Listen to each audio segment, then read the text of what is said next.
Bonjour à tous et bienvenue dans le vlog du menu 4 du Spring Flower Challenge. Oui, aujourd'hui je vous prends en mode nomade parce qu'avant de vous parler de mes lectures, une fois n'est pas coutume parce que je suis un petit être faible, je vais me rendre à une vente de livres. Alors oui, je vous ai déjà parlé plus d'une fois de sorte d'association entreprise La Vallée aux Livres qui fait des ventes de bouquins d'occasion en état comme neuf à moins 40%. Donc voilà, vous devez le savoir maintenant, j'ai du mal à résister. Du coup, il y en a une nouvelle aujourd'hui, enfin tout le week-end plus exactement. Je vais donc aller y faire un tour, pas tant pour moi parce que ma palle continue à dégueuler de toutes parts, mais parce que prochainement, le mois prochain, je suis censée faire un swap avec une abonnée autour du thème du thriller, policier, etc. Du coup, j'ai bon espoir de lui trouver quelques titres, donc on va aller y faire un tour. Et puis aussi parce que j'ai quelques sagas que j'aimerais un petit peu compléter. Je suis désolée, je parle très vite, je suis complètement essoufflée et ce vlog va être du gros n'importe quoi. Ne fermez pas cette vidéo, je vous jure qu'on parle bouquin juste après. En attendant, je vais aller faire un petit tour là-bas, je vous embarque avec moi. Je verrai si je peux vous faire là encore des petites captures d'écran. Et puis voilà, c'est parti. Le pire point de vue ever. C'est très moche, mais pour éviter de trop craquer quand je vais dans ce genre d'endroit, j'ai dû mettre au point un petit stratagème pour m'auto-piéger, c'est-à-dire que maintenant je ne pars plus qu'avec un sac pas trop gros pour être sûre de me limiter au niveau de mes achats. Voilà, c'est moche l'addiction. Bon alors là c'est le moment où je suis clairement beaucoup moins emballée par ce challenge parce que j'ai commencé une nouvelle lecture. C'est donc Les jours de ton absence de Rosie Walsh aux éditions Les Escales. Et voilà, j'en suis à la moitié, mais je dois avouer que ça ne m'emballe pas du tout, que j'ai beaucoup de mal à y revenir. Bref, vous l'aurez compris, à mon avis, ce sera pas une lecture terrible. Je vous fais le pitch rapide de l'histoire. On va se retrouver avec une jeune femme qui s'appelle Sarah et qui a rencontré un jour par hasard un jeune homme qui s'appelle Eddie. Enfin, un jeune homme, il a la quarantaine, donc bon. Plus vraiment un jeune homme, mais bon. Donc Sarah et Eddie tombent l'un sur l'autre, et là c'est le coup de foudre, ils passent 7 jours ensemble, et ma foi c'est le grand amour pour tous les deux. Sauf que voilà, Eddie doit partir en vacances faire du kitesurf en Espagne avec des potes. Bref, ils ont prévu de se recontacter à son retour, histoire de se voir et de continuer leur histoire d'amour. Sauf que voilà, Sarah est sans nouvelles de lui. Du coup, Sarah va remuer ciel et terre pour essayer de reprendre contact, quitte à limite le stalker sur internet. Et voilà le gros de l'histoire. Bref, moi en lisant la 4e, je m'attendais vraiment à du thriller et pour l'instant, on est plus dans l'espèce d'histoire d'amour, romance, blablabla, qui n'est pas du tout mon genre. Le style de l'auteur en fait, je trouve, un peu trop. Vous l'aurez compris, c'est pas vraiment la joie. Mais bon, vous me connaissez, comme j'ai envie de vous donner un avis objectif, je vais quand même le terminer. Même si j'avoue que là, pour le coup, je donne un peu de ma personne parce que c'est pas franchement une partie de plaisir. Envoyez-moi des ondes positives, s'il vous plaît, pour me motiver. J'ai au moins besoin de ça. Bon, j'ai terminé Les jours de ton absence. On est vraiment obligé d'en parler? Bon, je vous préviens, ça va être un retour plutôt rapide. Je sais que ce livre a reçu de plutôt bonnes critiques, mais pour ma part, ça a été une lecture plutôt laborieuse. Alors que la 4e nous laisse sous-entendre que ça va être un roman avec un petit peu de suspense, pour ma part, j'ai trouvé que c'était ni plus ni moins qu'un roman contemporain mêlé avec une bonne grosse dose de romance.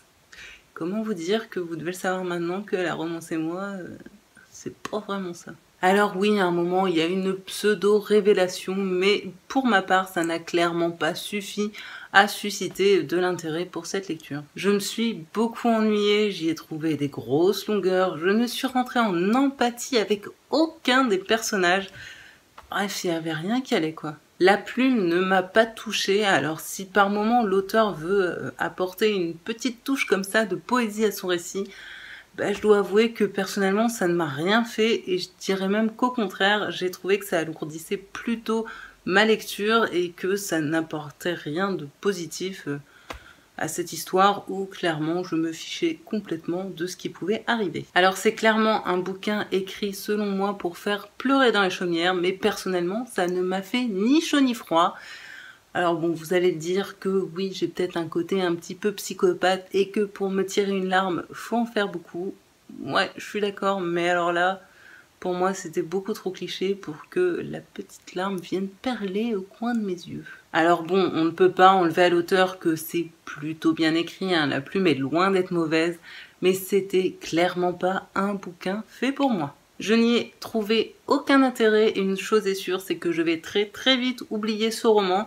Alors une fois de plus, hein, comme vous le voyez, il ne faut pas forcément se fier à la couverture d'un bouquin, parce que oui, cette couverture est absolument magnifique, mais mon amour pour ce livre s'arrête là. Je comprends totalement que ce livre ait trouvé son public, mais clairement, je n'en fais absolument pas partie.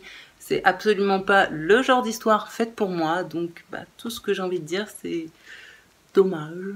Mais bien sûr, si vous l'avez lu, n'hésitez pas à me dire ce que vous en avez pensé, parce que je sais parfaitement qu'il y en a certains d'entre vous qui ont probablement adoré cette histoire.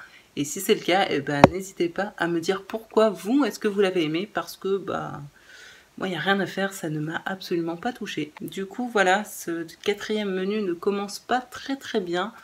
Alors, histoire de me motiver un petit peu, je vais commencer Malefico de Donato Carisi. Et à mon avis, là, je vais passer un moment de lecture beaucoup plus agréable et beaucoup plus addictif. Vous l'aurez compris, je vous retrouve donc très vite pour vous faire un petit débrief sur ce nouveau bouquin qui, je le sais parfaitement, risque fort là de clairement me convenir. God bless Donato Carisi.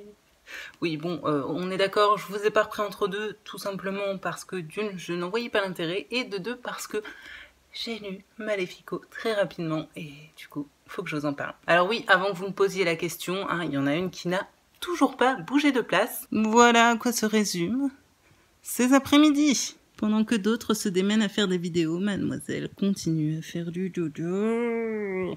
Bon, on va arrêter de l'embêter et je vais vous parler un petit peu de mes bouquins. Je suis désolée, je dois vous donner le mal de mer. Alors, je vais vous faire un très rapide résumé parce que j'ai vraiment pas envie de vous spoiler, mais tout ce que je peux vous dire, c'est que Malefico est la suite logique et directe du Tribunal des âmes. Donc, dans ce tome 2, on retrouve deux personnages qu'on avait rencontrés dans le Tribunal des âmes. J'ai envie de vous dire lesquels et en même temps j'ai l'impression que ça va peut-être un petit peu spoiler le tome 1, donc je préfère faire l'impasse sur le nom de ces personnages. En tout cas, sachez qu'on retrouve du coup deux personnages que j'ai beaucoup aimés dans le tome 1 et qu'on est toujours du coup dans la ville de Rome. Alors il faut savoir qu'au début du roman, on va dire qu'un groupement d'hommes découvre dans l'enceinte du jardin du Vatican, qui est censé être un endroit plutôt clos et fermé, le corps salement amoché d'une bonne sœur. Et le reste de l'histoire se déroule quelques années plus tard, où l'on découvre qu'un espèce de mystérieux tueur s'en prend à des couples dans la ville de Rome. J'ai vraiment pas envie de vous en dire plus, de toute façon, sachez que c'est du Donato Carisi et que par conséquent, c'est forcément du bon, en tout cas selon mes critères personnels. Croyez-moi, vous n'avez vraiment pas besoin d'en savoir plus pour vous lancer dedans, c'est juste la suite du Tribunal des âmes. Comme j'ai pas envie de vous gâcher ni le tome 1 ni le tome 2, je vais m'arrêter là. Comme je le disais, quoi que je lise de Donato Carisi, il arrive à m'embarquer totalement à chaque fois. J'aime son style, j'aime son univers, j'aime les mécaniques mises en place par cet auteur. Bref, je dois avouer qu'il n'y a pas grand chose que j'aime pas chez lui. Ou en tout cas dans ses écrits. Comme je le disais, j'ai apprécié retrouver ces deux personnages rencontrés dans le tome 1. On en apprend plus sur leur vie à chacun et en plus de ça on les voit évoluer, ce qui était je trouve très intéressant et qui était quelque chose surtout que j'attendais. Comme bien souvent avec cet auteur, je me suis fait complètement avoir à la fin, une fin qui donne clairement une putain d'envie de découvrir le tome suivant. Autant vous dire que là je suis comme une ouf et que je sais parfaitement que dans les mois à venir, le tome 3 va y passer. Pour moi le style de Donato Carisi est absolument addictif, original et extrêmement jouissif pour ma part. Oui, notez bien cette phrase. À chacune des lectures de ces romans, je finis toujours par parler à mes bouquins, il n'y a rien à faire. Je me laisse à chaque fois happer et j'ai toujours beaucoup de mal à lâcher un de ces bouquins quand j'ai commencé à mettre le nez dedans. Et comme pour le thème précédent, ici encore, je trouve que ce livre pourrait quand même pas mal se rapprocher d'un Dan Brown. En tout cas, on a, j'ai envie de dire, une atmosphère un peu commune. Voilà, c'est pas le même style, mais néanmoins, j'ai toujours envie de les mettre un petit peu en parallèle. Attention, par contre, pour moi, avant de lire Maléfico, il faut vraiment à tout prix lire le tome 1, Le Tribunal des âmes. Et je crois que je l'avais déjà dit pour le tome 1, mais je le répète, si vous êtes vraiment complètement hermétique à la religion, ça risque d'être difficile. Après, je le dis, sachant que je suis tout de même pas mal hermétique à la religion. Malgré tout, voilà, même si c'est pas quelque chose qui me touche, auquel je crois, etc., ça reste un sujet qui, dans sa globalité, me rend parfois un peu curieuse quand même, ce qui fait que malgré tout, j'ai pu trouver mon compte dans ce bouquin, mais voilà, faudrait vraiment avoir une aversion, j'ai envie de dire totale pour la religion, mais vous voyez, même si on n'est pas du tout religieux ou quoi que ce soit, on peut tout à fait apprécier Maléfico et j'ai envie de dire même toute cette trilogie du Tribunal des âmes. Alors non, ça n'a pas été un coup de cœur, mais néanmoins, vous l'aurez compris, ça a été une super lecture dans laquelle j'étais terriblement bien. Et vite la suite quoi, enfin voilà, j'ai envie de savoir ce qui arrive après et je vais pas pouvoir attendre très longtemps. Donc autant vous dire que après la première déconvenue de ce 4e menu du Spring Flower Challenge, me remonter le moral avec un bon petit Donato Carisi, ça faisait franchement beaucoup de bien. Et concernant la suite, on va enchaîner avec un tout autre genre puisque je dois lire Riverkeep de Martin Stewart aux éditions Milan, je crois. Oui, tout à fait. Et là, on est sur du jeunesse fantasy. Ouais, sur de la fantasy jeunesse. Je joue un problème entre fantasy fantastique, j'ai toujours un petit temps de latence dans mon cerveau, bref. Et dans cette histoire, on se retrouve donc dans un monde un petit peu particulier, donc vous l'aurez compris, fantasy, donc complètement inventé, dans lequel on va suivre un jeune garçon qui s'appelle William. C'est très dur à dire, William. Pourquoi ne pas l'avoir tout simplement appelé William ? Soit, maintenant que j'ai eu beaucoup de mal à le prononcer, nous allons donc suivre ce jeune homme qui est garde-fleuve avec son père, un fleuve un petit peu particulier où il repêche en plus des algues, les cadavres, etc., dans lequel il y a apparemment un petit peu des monstres marins. Sauf qu'un jour, son père va tomber à l'eau, il va en ressortir complètement transformé et il semblerait que William va devoir se mettre en quête de quelque chose pour le soigner. Je n'en sais pas plus, mais voilà, c'est pas du tout le style littéraire que j'ai l'habitude de lire, mais cependant, je suis très curieuse. En plus de ça, ça fait un bon moment qu'il était dans ma palle, donc c'était l'occasion de le sortir. Je suis très contente, donc j'enchaîne tout de suite avec ça et je vous tiens très vite au courant. Ceci est ma lecture du moment et comment vous dire que je me fais chier grave. J'en suis quand même arrivée à la moitié, mais clairement, ce n'est pas du tout une réussite pour le moment. J'ai peu d'espoir, malheureusement, que ça change. En plus, c'est ma dernière lecture de ce challenge, donc autant vous dire que j'ai un chouille les boules. Mais bon, on va dire que je donne de ma personne et que pour vous, oui, je vais aller jusqu'au bout, même si clairement, il me reste à peu près 250 pages à terminer en 3 jours, ce qui en soi est tout à fait réalisable, sauf que quand c'est pour un bouquin dans lequel on s'emmerde profondément, ça devient tout de suite beaucoup plus compliqué. Donc voilà, je vous reprends pour débriefer dès que j'aurai terminé cette petite chose. À mon avis, je vous reprends d'ici quelques jours parce que je vais mettre un petit moment à le terminer. C'est pas impossible que je termine le tout dernier jour du challenge, donc souhaitez-moi bon courage s'il vous plaît. Qui est-ce qui accueille une nouvelle Billy à la maison ? C'est moi-même. Autant vous dire que je suis absolument ravie de ce nouvel achat qui ne demande qu'à être rempli. Et du coup, je vais devoir retrier mes bibliothèques. Ça, c'est la partie moins fun. Mais bon, on est quand même content parce qu'on va pouvoir rajouter plein de bouquins qui n'attendent que ça. Bonjour à tous, je vous retrouve en ce début juin pour clôturer ce vlog et je suis extrêmement ravie de vous annoncer que j'ai réussi mon challenge. Alors tout juste, faut le préciser, puisque j'ai terminé mon dernier livre le 31 mai à genre 19h30. Alors pourquoi est-ce que je vous retrouve aujourd'hui dans ce décor un petit peu particulier? Tout simplement parce que certains d'entre vous m'ont demandé comment avancer les travaux. Eh bien voilà. Bon alors ça avance doucement mais sûrement. Mais doucement quand même. Mon dressing actuel, en attendant de recevoir le nouveau.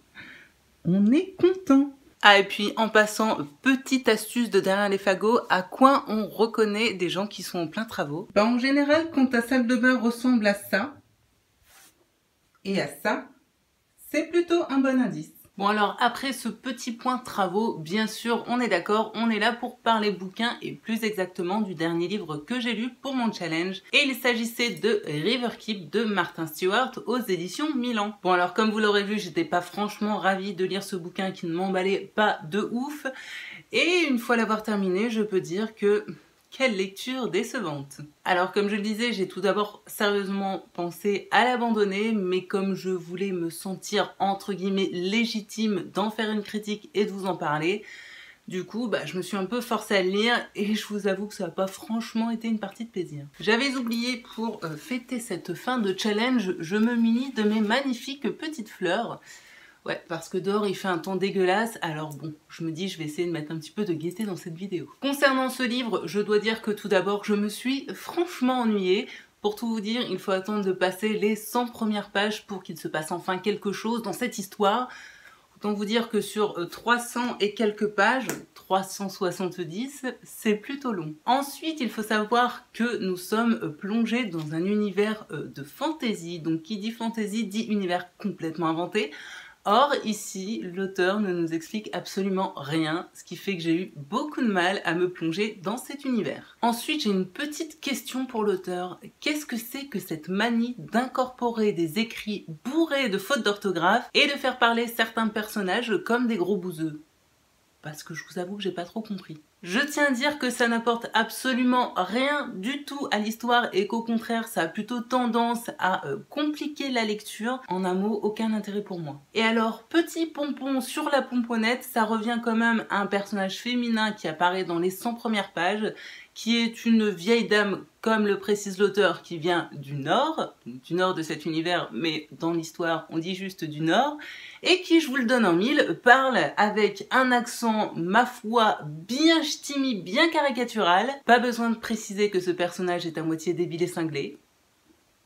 Alors comment vous dire que la région du Nord a déjà une image pas très glorieuse due à toutes ces conneries de télé-réalité type les ch'tis vont à Marrakech, Miami et j'en passe.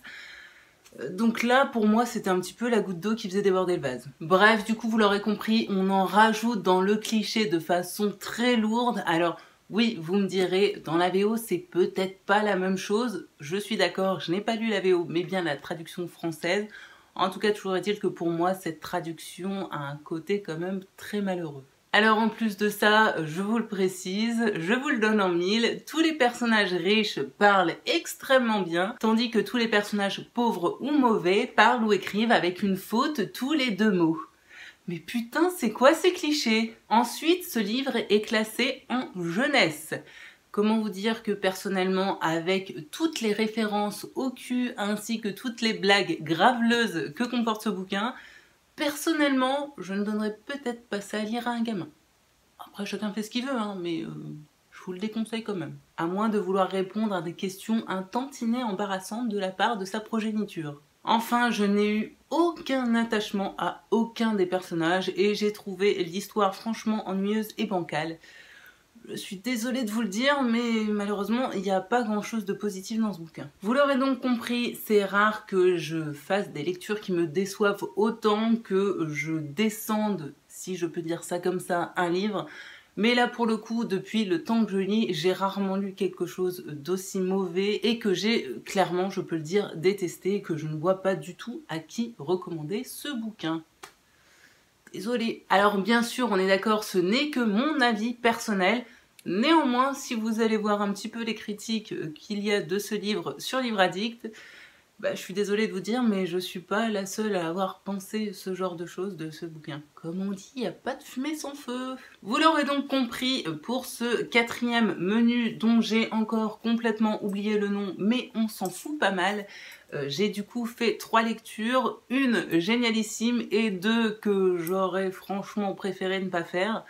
Mais bon, c'est ça aussi la vie de lecteur. Je suis donc très heureuse d'avoir terminé ce challenge qui se déroulait du coup sur 2 mois, si j'ai bonne mémoire, pendant lequel j'ai lu 12 livres. Pour sa petite fierté personnelle, même si vous l'aurez compris, je n'ai pas fait que des lectures absolument mémorables. Histoire que ce vlog ne fasse pas encore 40 minutes, je vais m'arrêter ici de parler. J'espère de votre côté que votre challenge s'est bien déroulé.